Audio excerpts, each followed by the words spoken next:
Welcome to a bonus edition of the Car Doctor radio program. Today I got to talk to Omar Odeh, the Ford Icon marketing manager, about big news. And I also had the opportunity and privilege to chat with Ted Ryan, who, for want of a better title, is a gatekeeper of the Ford Heritage Vault. And there's some news. Ford has opened up a new wing of the vault.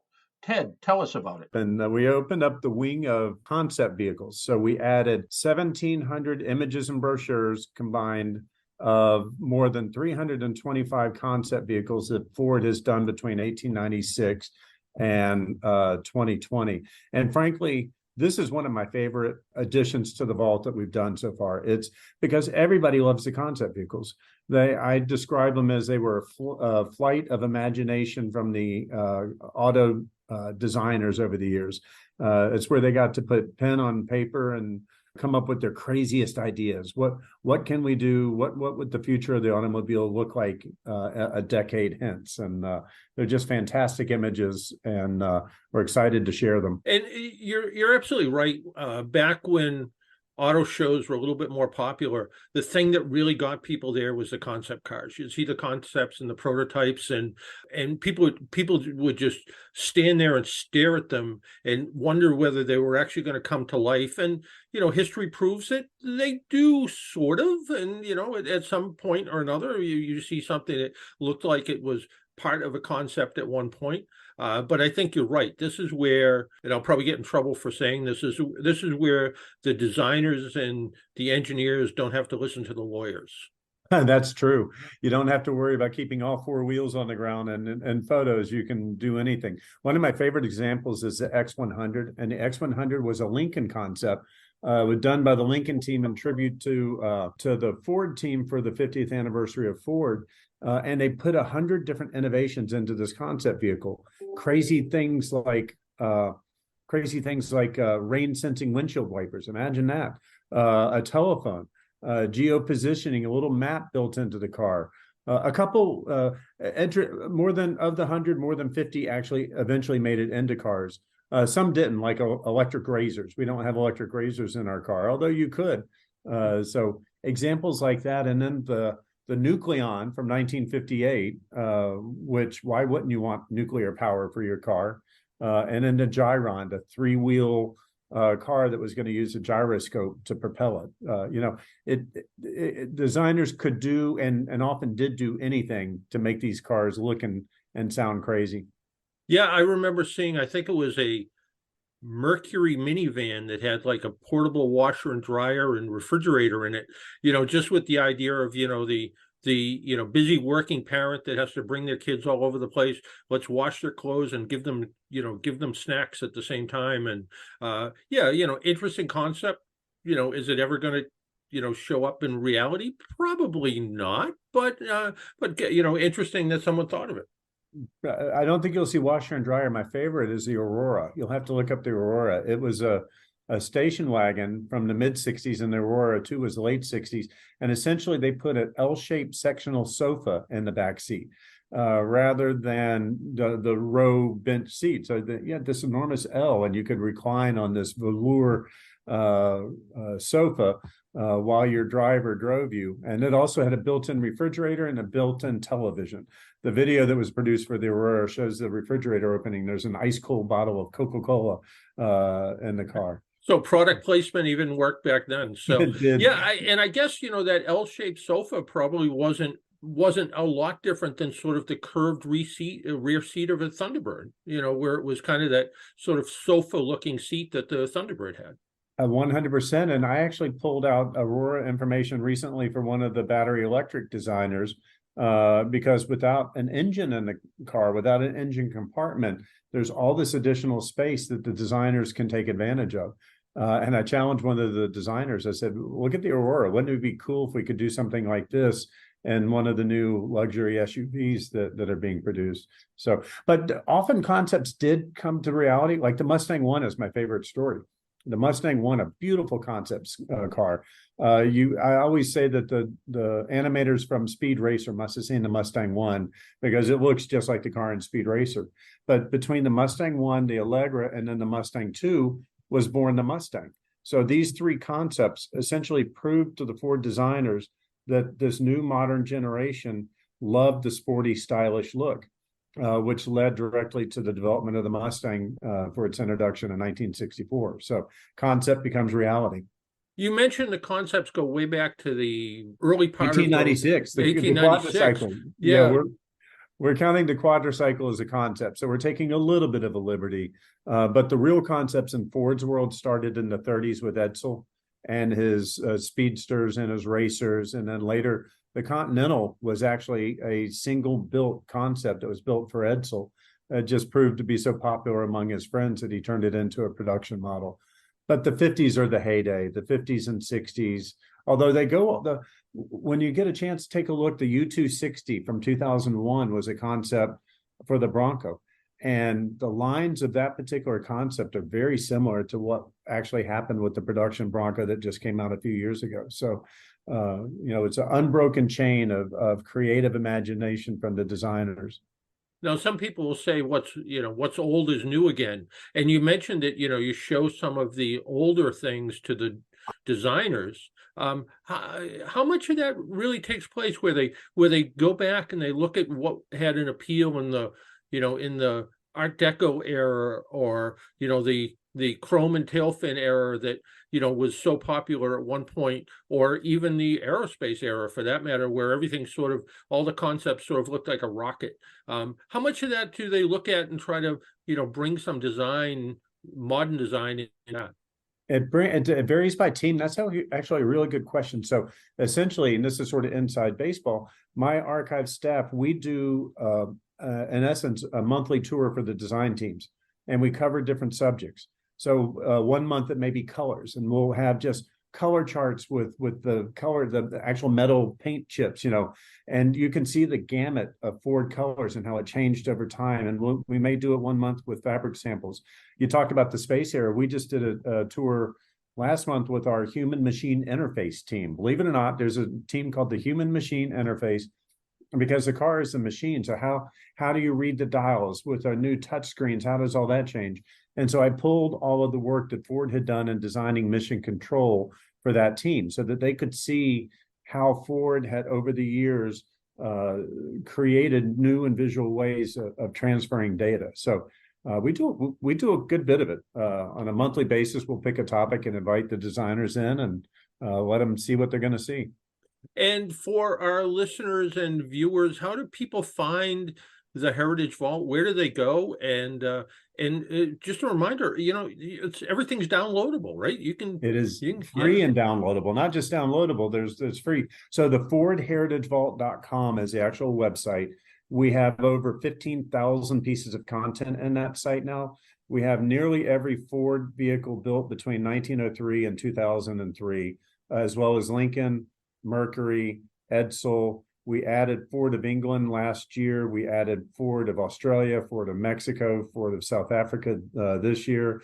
We added Ford locations, things like Willow Run and the Rouge earlier this year. And now the concepts are there. And the stats are just insane. So far, nearly 250,000 visitors from 175 countries have done 13 million searches and downloaded 400,000 assets in the year that the vault has been up and running. So we built it, and people are coming, and everything is free and everything is downloadable. We just ask that you don't put it on a t-shirt or coffee cup and try to sell it. But you're welcome to print it and frame it and have your favorite Mustang or your favorite concept car as a poster on your wall. Well, I think the very first time we talked, our audience crashed your website. We won't do that this time. We'll go a little bit easy, but just the idea that this information is available to people. And I was at a car show on Saturday night. I ran into somebody with a 66 Galaxy, and we were just chatting, and he said, yeah, I really wish I could find some of the original sales brochures. And I said, yeah, I happen to know where they are. And he's like, you could get that information? I said, you can get it, and it's free, and you can print it, and you can put it in your scrapbook with your restoration book of how you put your car together. So a lot of fantastic stuff for people to find. We're getting fan mail from about the vault now. People who I spent years looking for XYZ brochure, or I never knew the paint color name of my car, and now you've helped me so much. And we did it because we're archivists and we want to make this material available. It's like asking to see pictures of my kids. Of course you can have it. Of course you can have it for free. So we feel like we're doing a service for the Ford fans out there. It really is it's a great site, and you can the expression down the rabbit hole, you can get pretty lost on this site by going from one brochure, one piece to another. You can spend a lot of time there. So I sort of warn everybody, put some time aside, and you'll have a really good time on this. And the amount of information that's there is just invaluable. And I want to thank you and Ford for putting it all together. Well, thank you so much. My favorite review of the vault was from Top Gear, the British site, and they actually said the only problem with the vault is it's hard to get out of it. Yeah, once you get in, it's hard to click exit and leave. So, but you know what? We're all car folks, so we're going to put it there, and it'll be up to you to figure out how to click the exit button and get out. Hey, Ted, I want to thank you for taking a little time out of your day and joining us on the Car Doctor program. Thank you so much. Thanks for having me on. Thanks again to Ted Ryan from Ford Motor Company for joining us on the Car Doctor program. I had the chance to talk with Omar Odeh. He is the Ford Icon marketing manager, and they had some big news at Pebble Beach, and he's here to tell us about it. Well, recently at Pebble Beach, you guys shocked the community with what everyone thought was going to be a mid-engine car, but in fact, you introduced something very unique with Mustang. Can you tell us about it?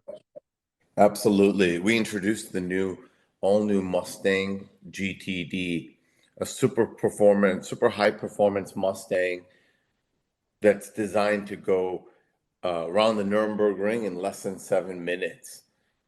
Carbon body, 800 horsepower, supercharged motor, a very unique and special Mustang.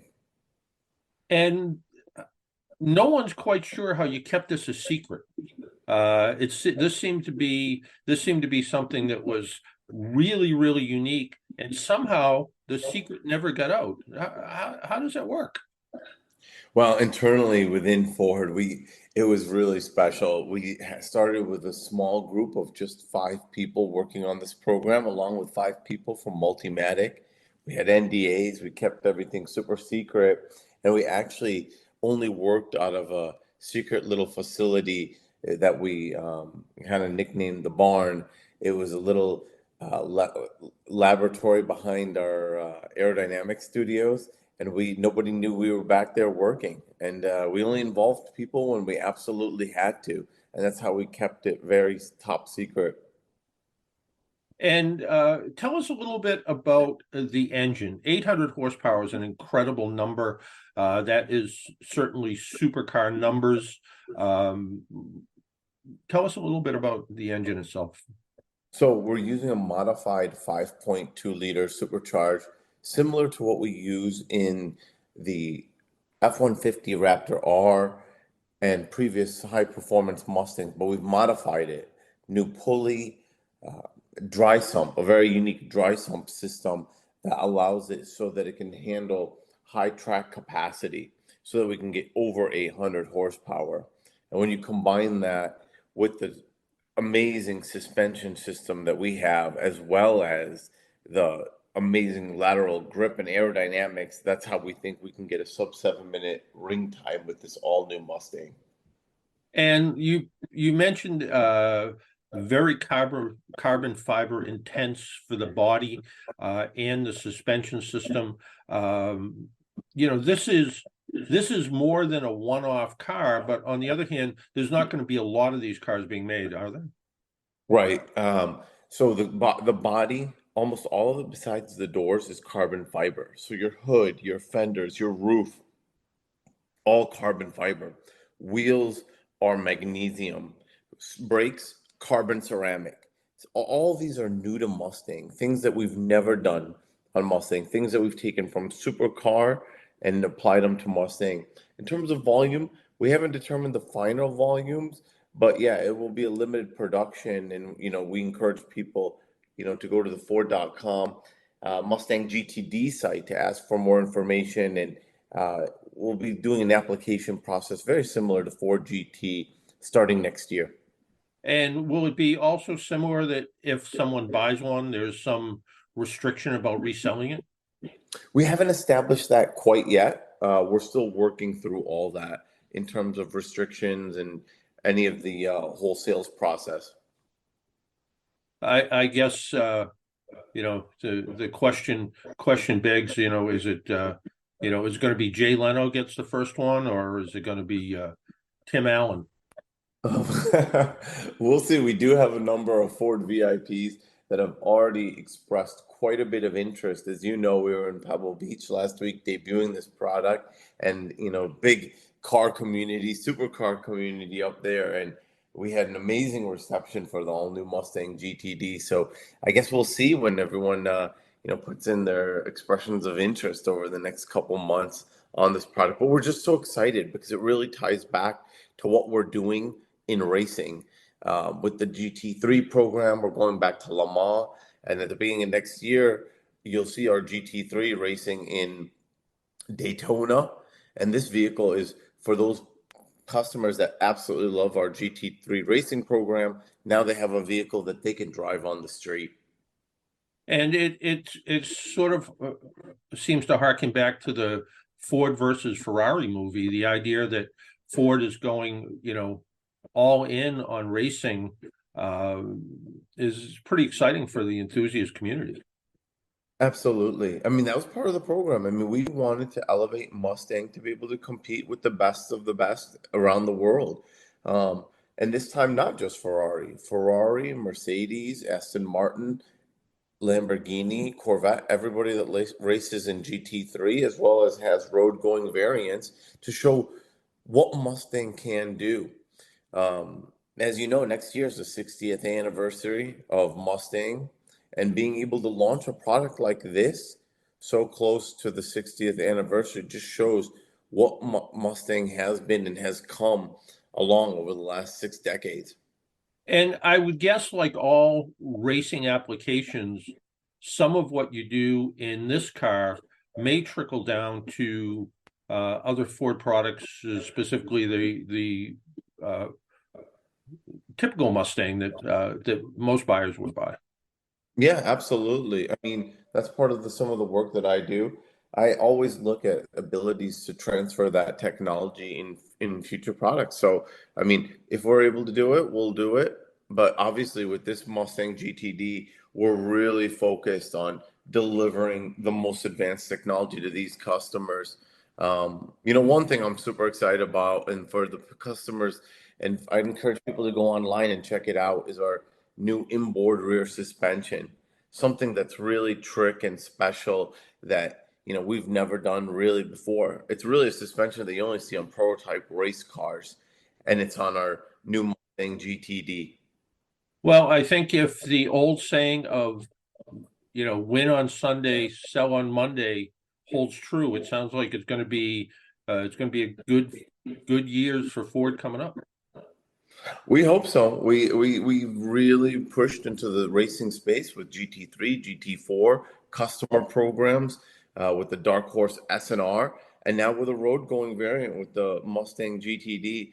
For those, we are really pushing into the area of motorsports as well as performance vehicles with not just this product, obviously, but also Bronco Raptors and Raptor R's. We're really pushing the limit of what our vehicles can do and really bring that excitement to customers.